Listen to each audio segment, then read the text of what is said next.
it's the same thing with having this multidisciplinary background, is that I understand, for example, what the architect may be achieving, but the person who's going to actually be living in the space can't see what the architect sees. And then I can offer that translation, and then they feel comfortable to either embrace what they've seen because they like it, or to question what they see because they're not sure it may work in how they carry out their everyday practice. So having that ability to work between different languages of these different disciplines gives us a very strong foundation for moving ideas forward with everybody. If people aren't comfortable in the physical environment in which they're meant to work, then what happens? And what I've seen 9 out of 10 times, when people aren't comfortable, they will then resist. They'll blame it on the space, and then we go back to what was done before.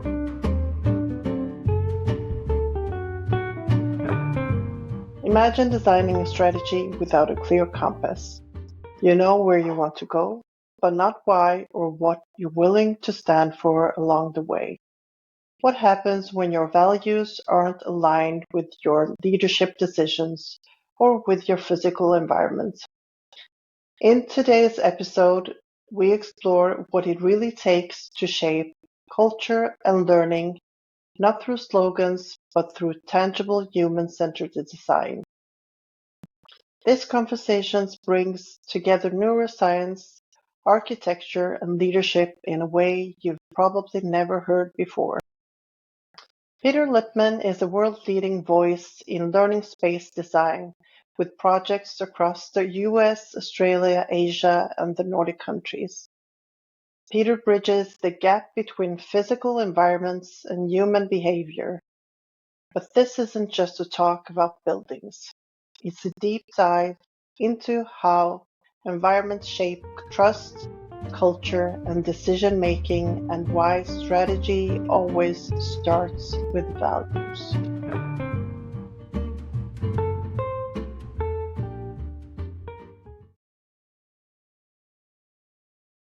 Hi, Peter, welcome. I work with leaders who constantly ask, how do I make strategic decisions that reflect who I am, without compromising values under pressure? You approach design and leadership in a way that helps us answer that. You've shown that space isn't just physical, it's cultural, strategic, and human. And your interdisciplinary lens, blending architecture, education, sociology, and behavior, invites us to lead not by control, but by design. I'm excited to explore how your work can inspire a new kind of leadership. Peter, your work often starts with watching how people behave in space. Leaders often forget this step. How can strategic leaders learn from your design process? I would say, and I learned this really when I finished up my dissertation, even though I like to observe people in general, just seeing how people work in spaces, I think the most important thing is to understand who people are. And you can only do that by directly observing the actions that are going on in the learning environment. Because if we see what's going on, then we can balance that against questions with others. It also provides us with a foundation so that those questions are grounded in what we've seen. So we can find somewhere, that truth that we want. Or as my mother used to say, you have your side, their side, and somewhere in the middle is truth. And I think that when we're talking with leaders, what you also will find out when you look at how spaces are used is that different people use them in unique ways. And for example, me, I like to be in corner spaces. Other people like to be in more central spaces. So I would go as far as saying what we can learn from that is, even if we're talking small culture, meaning even if it's just a second grade classroom versus a ninth grade classroom, we can find some similarities and differences in how people use the spaces.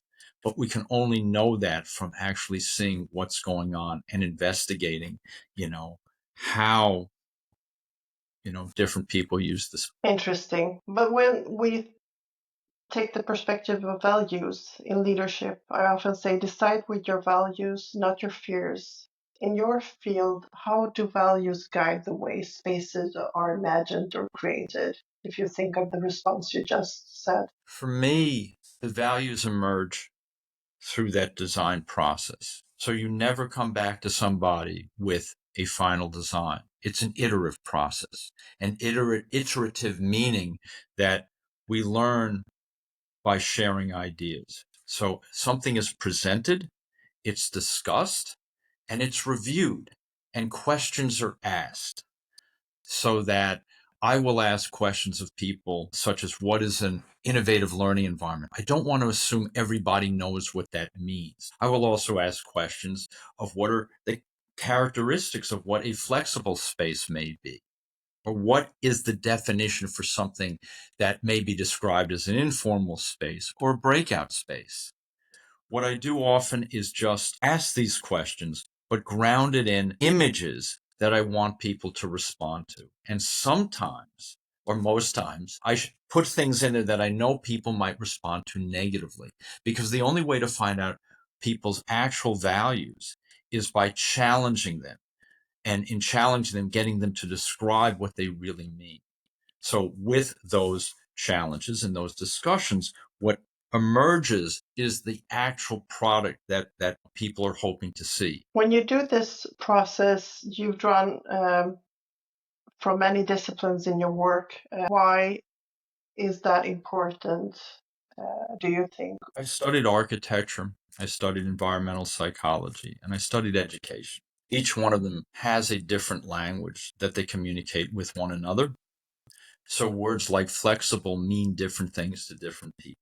Words like innovative mean different things to the different people who make up these different disciplines. And when you're working with educators, for example, it makes it a lot easier, at least I have found, if I can talk to them in a language that they understand, and then take that language and explain it in terms of the architecture, or explain it in terms of human behavior, but in their language. So a multidisciplinary or an interdisciplinary approach gives you the depth so that you can have these conversations and create a language that everybody understands. And it also encourages people to ask questions because they feel comfortable with you. My grandmother was an immigrant to the United States, came to the United States in the 1890s, and she spoke Yiddish. And when new immigrants came to New York when she was a younger woman, she would visit them. And because she spoke Yiddish, all of a sudden their eyes lit up and they felt that there was somebody who understood what they were saying. And it's the same thing with having this multidisciplinary background, is that I understand, for example, what the architect may be achieving, but the person who's going to actually be living in the space can't see what the architect sees. And then I can offer that translation, and then they feel comfortable to either embrace what they've seen because they like it, or to question what they see because they're not sure it may work in how they carry out their everyday practice. So having that ability to work between different languages of these different disciplines gives us a very strong foundation for moving ideas forward with everybody. It must also help, I think, in explaining things in different cultures also, because then you have the language and depth from the different disciplines to help you. Yeah, and what it also does is that if you already feel as though that you're not as well versed, then it encourages you, okay, how can I develop this language in a way that can be translated to somebody else? So it's easy to say, I want a welcoming environment, or I want an environment that's flexible. Well, what does that mean? So you can ask the teacher, what does it mean for you to be flexible? Versus if you talk to an architect, they may think that flexible is just about moving furniture around.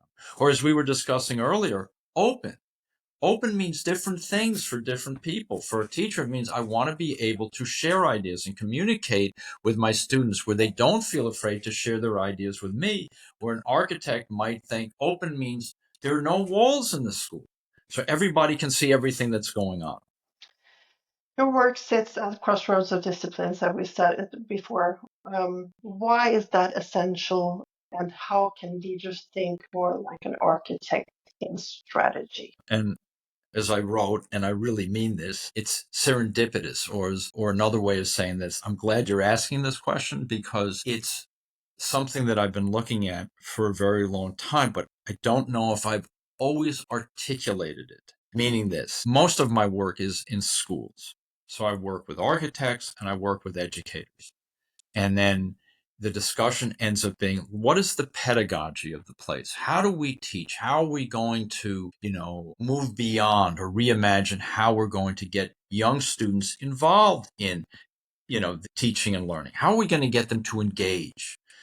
And at the same time, we also have to understand that we're managing this environment. So we want to implement new ideas, but there's this fear of how we manage it. So the discussion that goes on is around pedagogy. But at the same time, if we're creating a new physical space in which learning is to occur, what is the impact of this on teaching and learning?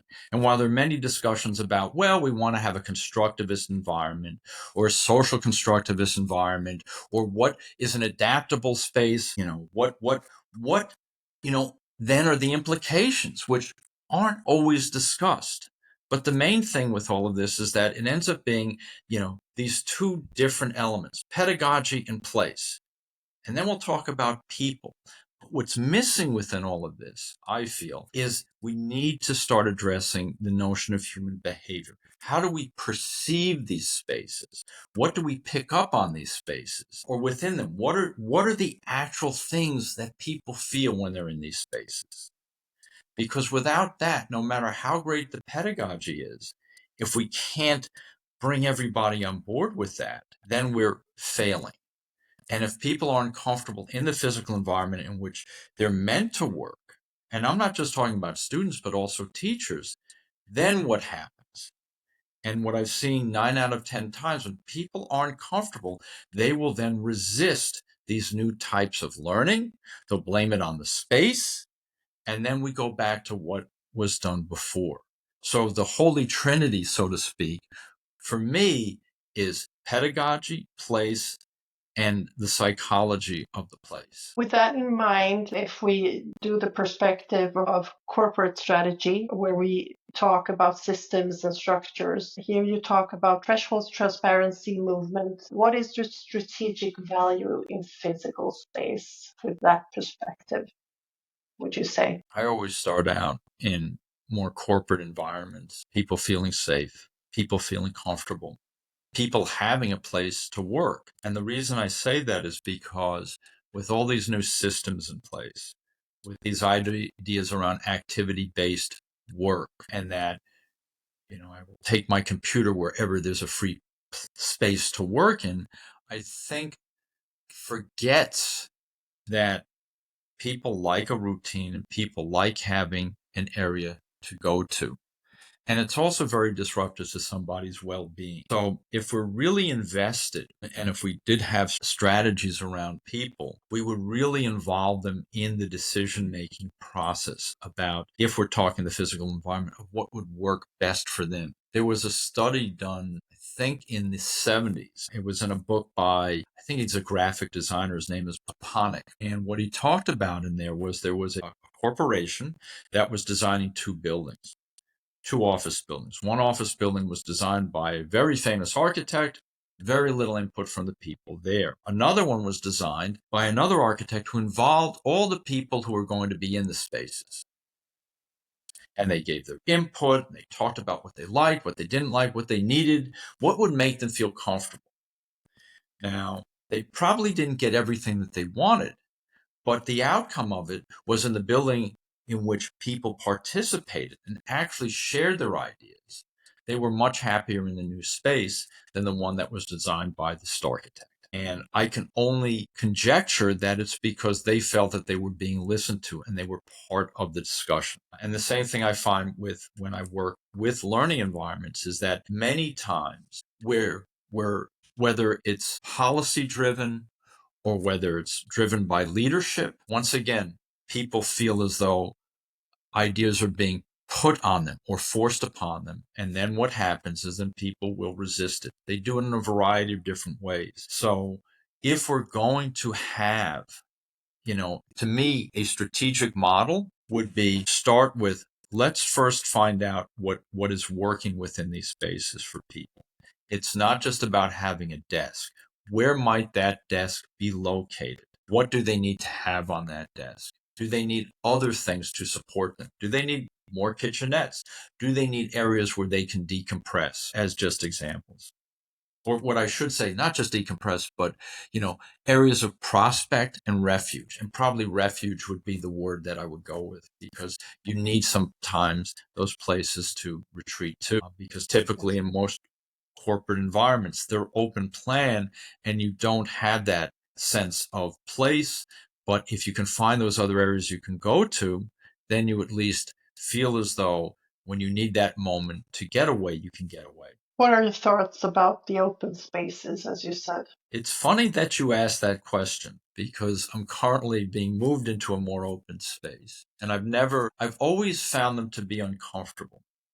And the research in open plan learning environment, let's start with office. Open plan offices always says the same thing, which essentially is that people really don't enjoy working in them. There is no sense of place. People who are near windows, are higher up on the hierarchy.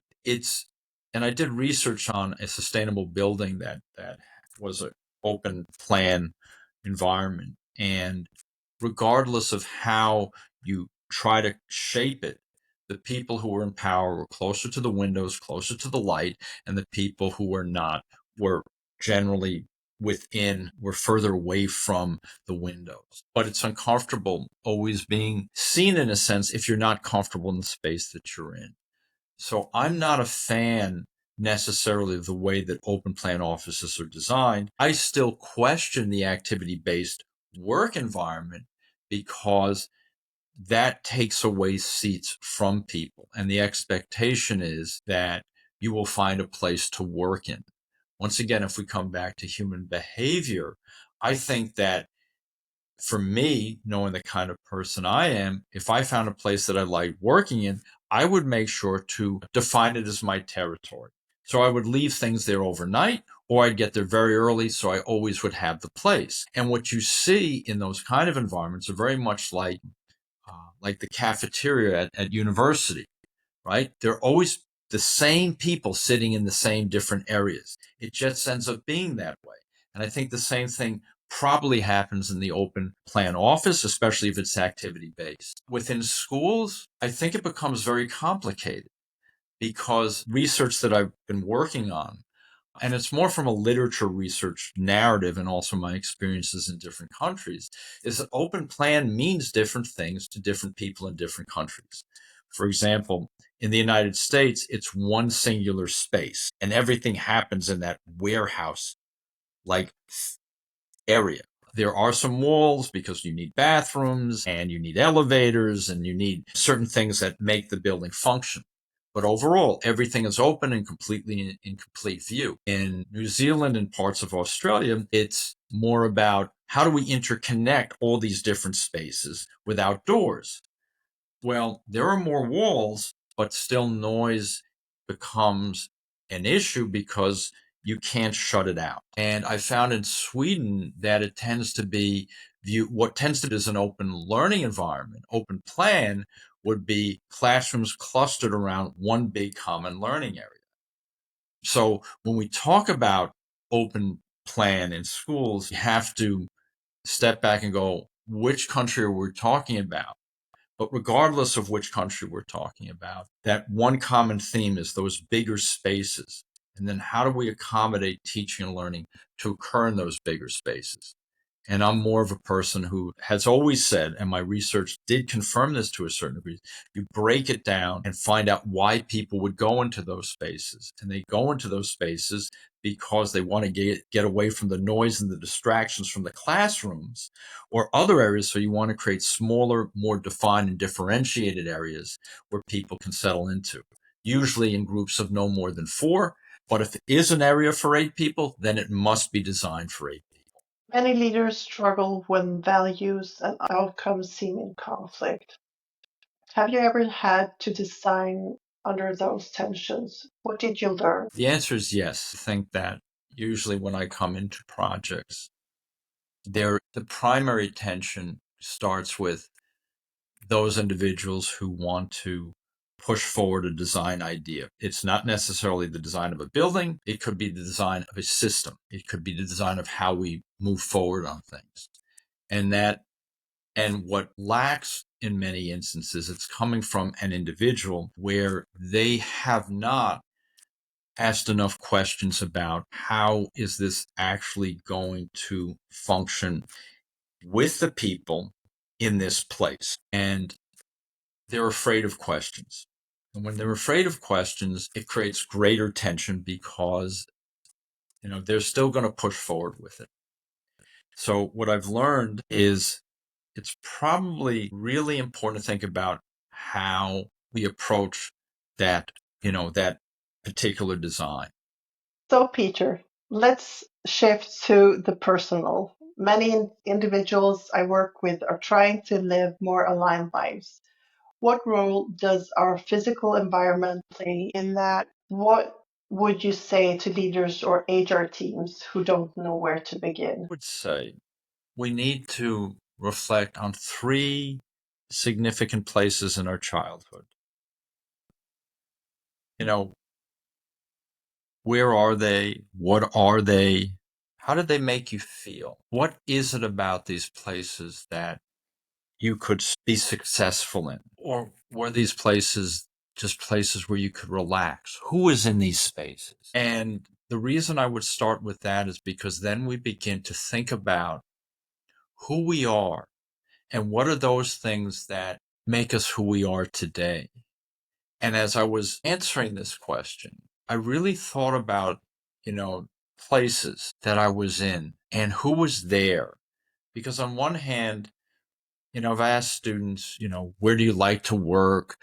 Some will say, I work best at a desk or I work best on my bed. And for me, the places that I really remember most fondly, were the kitchen table in my house. This is a place that, yes, I would use it and study at it at night when nobody was around. But what I remember most is cooking with my mother there, or I would be drawing something and she'd be working with me on something that I was drawing.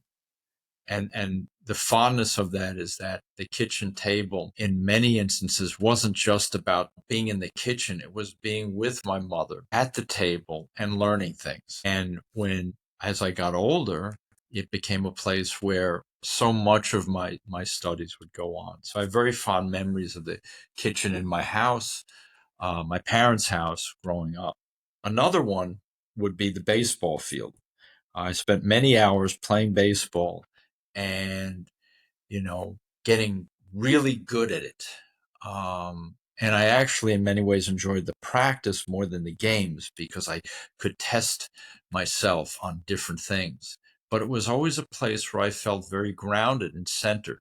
So, in a sense, the kitchen table gave me grounding for learning the basics, so to speak, of survival, as my mother put it. And the baseball field gave me foundations for, what it was like to be really good at something. And then the den or the living room where my dad and I would spend hours, we would watch the Yankee games, but we watched a lot of other, movies and TV shows together. And it wasn't really about the TV shows. And none of these are about the TV shows or things. It was the places in which we spent time together. And I think if we think about what we like best about those spaces, where you sit, where you talk to somebody, were you in the room?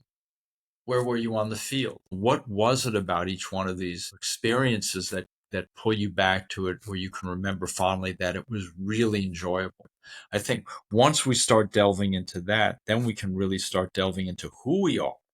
And then it will help HR help us figure out what would be the best kind of places for people. Peter, thank you. You've shown that strategic leadership isn't just about what we decide, it's about what we design. When we lead with values and build systems that reflect them, We don't just succeed, we sustain. Thank you very much. Thank you.